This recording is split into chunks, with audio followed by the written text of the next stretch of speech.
Well, I fully realize that we have 5 minutes until this meeting is adjourned. And so I will be very quick because I know everyone needs to get home, but I want to spend just a little bit of time. Ronnie, starting off where you were at the beginning with gratitude.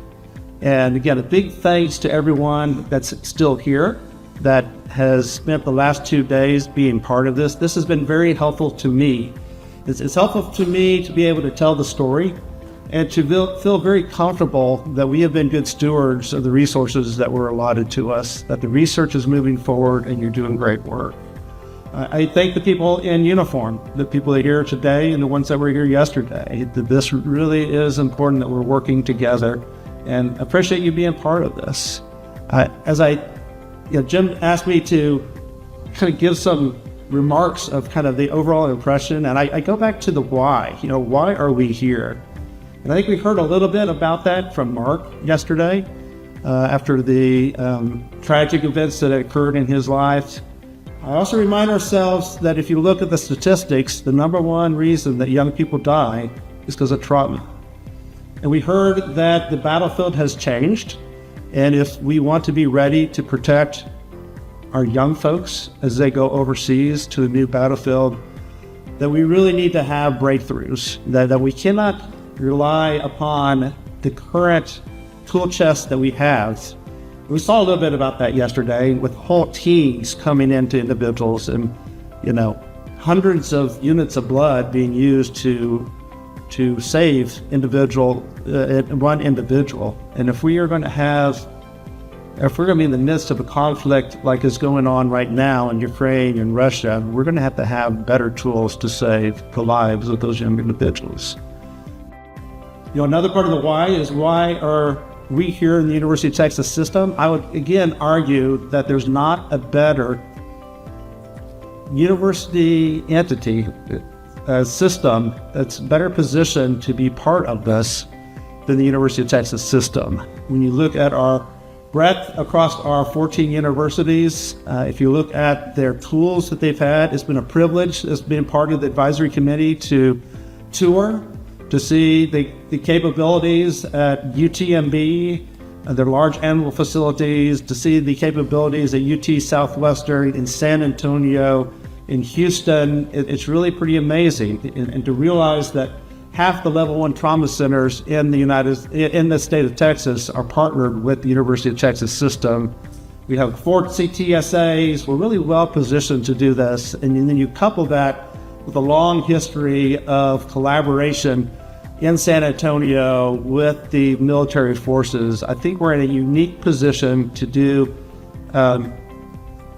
something novel, something that really is important here in the United States.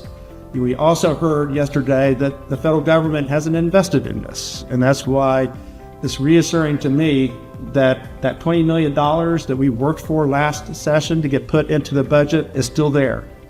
And so the state of Texas is investing in this. Some of us have been talking about kind of last year and where we are. Again, this has moved forward so quickly. It's kind of breathtaking how fast we've moved forward on this initiative.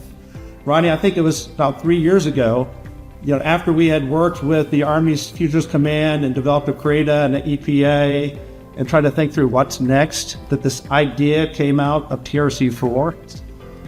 It was just a little over 2 years ago that we got the investment from the University of Texas system and the Institute of Surgical Research. And about this time, 2 years ago, we were working to get the $20 million. And to go from that to those dollars were being available to do the work in September of 2003. So about 16 months ago, and going from that to establishment of TRC-4, the advisory committee letting out the dollars. When we were here 1 year ago, we knew what the direct awards were, but we still didn't know who was going to receive these the peer review awards. And some of the people that I've seen here today were asking us, they were very excited about, what are the chances of us getting funded? And go from that to seeing the presentations over the last 2 days of real research, really important research taking place, is really remarkable. And so again, Ryan, going back to the gratitude, thanks to all of you for the work that you've done. Another word that you had was joy.